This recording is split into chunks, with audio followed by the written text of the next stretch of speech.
Questions and comments. L'honorable député de Trois-Rivières. Monsieur le Président, j'ai écouté avec attention la présentation de mon éminent collègue et j'ai été surpris par l'abondance de questions économiques abordées en aussi peu de temps. On se serait cru à un débat sur le budget. Alors, ma question est très simple. Ne croit-il pas tout à fait approprié de scinder ce projet de loi omnibus pour traiter les questions et les sujets un par un, comme on devrait le faire?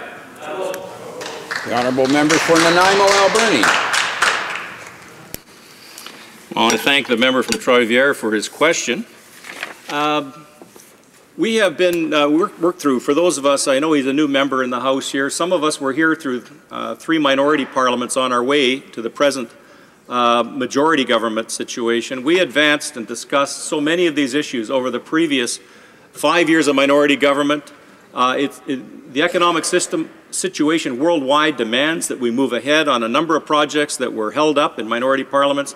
They've been debated, many of these issues, for years. It's time to move ahead, Mr. Speaker, and to get Canada's economy moving. It's time to make keeping jobs going at a time of economic recovery, moving in the right direction. It's time to move beyond the stimulus measures of the previous 2 budgets to balancing our budgets, and that's what our government is doing, keeping an eye on the ball, an eye on the economy, an eye on what's happening worldwide, advancing international trade, and making sure that we create the jobs that will keep Canadians employed. Questions and comments. The honourable member for Malpeque. Thank you, Mr. Speaker.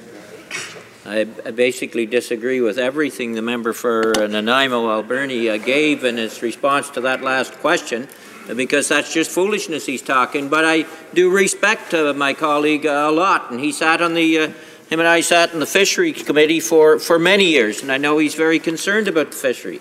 And so I ask him, does he think it's appropriate, given the amount of changes to fisheries and environment that is in this 425-page Budget Implementation Act, that changes 70 pieces of legislation, does he, as a former member of the Fisheries Committee, does he really think that given limited debate, mainly to the Finance Committee, is fair to the fishermen out there and to the provinces that are concerned about fisheries and how transferring basically that responsibility from the feds to the provinces may impact upon them? Does he think that's really fair and doing justice to this major piece of legislation? The honourable member for Nanaimo, Alberni.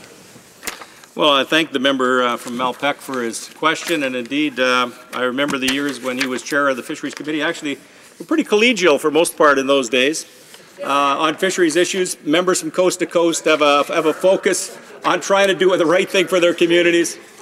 But the member would know also that the Fisheries Act that we have to deal with in this House, it is one of the oldest pieces of legislation still in existence. It goes back to 1868. There are all kinds of provisions in here. There are definitions that are outdated.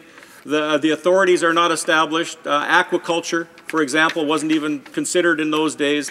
So the Act desperately needs to be updated. The changes that we're introducing are actually ones that will bring reasonable change, that will keep the focus on the kinds of water resources that do impact the fish, that are important to our communities economically, and it'll take the effort off the highways people who are trying to replace a culvert, somebody who's trying to do a little repair on a bridge, a farmer who's trying to drain his land that's been flooded, as happened recently in Saint-Jean-sur-Richelieu. That's what these changes are about, and it's time to move ahead. Time for a short question and response. Questions and comments. The honourable member for the honourable member for Okanagan, Coquihalla. Thank you, Mr. Speaker, and I'd like to thank the member opposite for his speech today. He's a great colleague. I know he's spent a large amount of his time here developing expertise in innovation, specifically medical innovation. This budget supports the provinces, as he said in his speech, education, the social transfer, and health transfers. But also he brought up Genome Canada and the important funding that is part of that. If he could also just explain to me, as a new member, what this kind of support means towards science, but also towards the people across this country by this research. The honourable member for Nanaimo, Alberni. A short response, please. Well, thank you very much to the member from Okanagan for that, Coquihalla for that question. Science and technology is something our government has been promoting through the last number of budgets, being competitive on the world stage. It's a knowledge-based economy that drives our economy and gives us an economic advantage. So the investments in Genome Canada, which offer great promise for moving ahead on a number of important issues, understanding how biology works, it was hopeful to lead to great opportunities for Canada and also for the Canadian Foundation for Innovation. Investments that help stimulate the kinds of improvements that will keep Canadian businesses competitive and leading the world. Thank you very much.